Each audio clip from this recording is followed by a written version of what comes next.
So what we want to do is, in fact, SQL might not be an issue in this case, because what we might want to do is we might want to check whether this UH either equals U or equals H before we perform this query.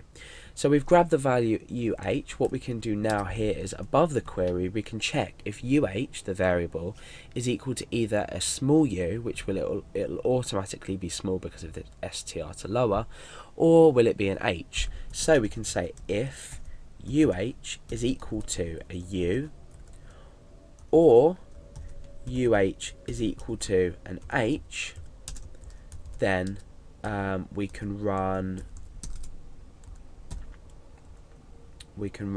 all of this code here, so down to there. And now let's indent everything again so we can view it properly. So if the submitted variable, which is here, is equal to a u or an h, perform the query. Let's just test by putting in else must be u or h. So let's refresh to here. So if we would select healthy, right, okay. Oh, right, okay, yeah. So we're performing this static, so that basically means that it's worked. We're not selecting this data just yet because we haven't input it into the query, but just imagine that this is confirmation, just to say yes, that it's worked.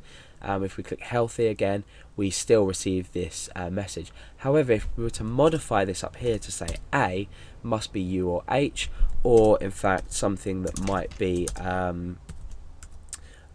classed as some kind of an SQL injection, we are supplying this error message. But what we can do for now is take out this error message because we don't really want to give away too much how our program works.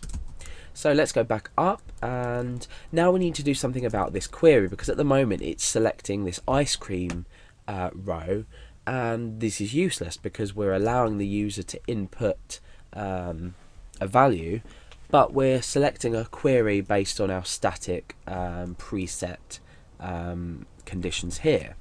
So now what we want to say is we're going to get rid of this and calories here. We want to say where healthy, unhealthy equals a certain value. So this value is going to be UH, because remember the user is submitting here a value which is put into UH. We're making sure it equals U or H, then we're performing a query, but this time instead of putting U or H in ourselves, we're supplying the value of this variable. So now if the user was to click on healthy, the value of the of this UH here submitted will be H. It'll go back into PHP. We're doing the relevant checks here. We're grabbing the variable here, converting it to lowercase, checking if it's equal to U or H, and then putting it into the query. So not only have we allowed the user to input their own value, we've thought about the structure of our program in the fact we need to check this before it's set.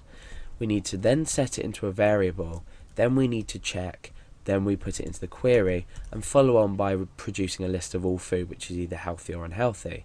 So now what we've done is we've created a dynamic query. So let's go back to index.php and see if this works. So we want to choose a food type. We'll choose unhealthy first of all and click submit. You can see that we've now produced a list. Ice cream has 700 calories, pizza has 1000 calories. So they're the two unhealthy values inside our database. So we've got U and U, which is pizza and ice cream. What we can then do is select healthy, click submit. This value up here changes, therefore the query changes, and we've selected the healthy food in our database. So this is how we can combine user input, and it could be text-based input, it can be like drop-down list input, like we've done the select input. It could be absolutely anything. You could even press a button just to grab some values. It's all about combining what knowledge you have of the post and the get variables, and then inserting the data that's been submitted into a query. Now, like I mentioned before, this can be dangerous. We can have something happen called SQL injection, and that's when the value that's put into the database might equal might come through as another part of a query. For example, if this value was equal to let's just go up here, was equal to a semicolon, a single quotation mark, or, and this is this what I'm typing is the value of or nothing equals nothing. Okay, so that's what the user typed into a text area box. That would then be substituted into here, without that extra one, and you can see how just by inputting this data into there, which would not usually be there, so a user types this here into a text box and puts it into here, we've automatically changed the query. Nothing does equal nothing, so this query will always evaluate to true. And this is just an example, however it can be dangerous. So you need to think about the checks that you do before you perform a query in a program. That's very important. When you're practicing, not so much, but I can I'll warn you now that this is a good practice to get into, making sure that people can't inject their own SQL into your query, hence the name SQL injection. But this has been a quick tutorial, or a longer tutorial, on how to allow user input to create your query more dynamically.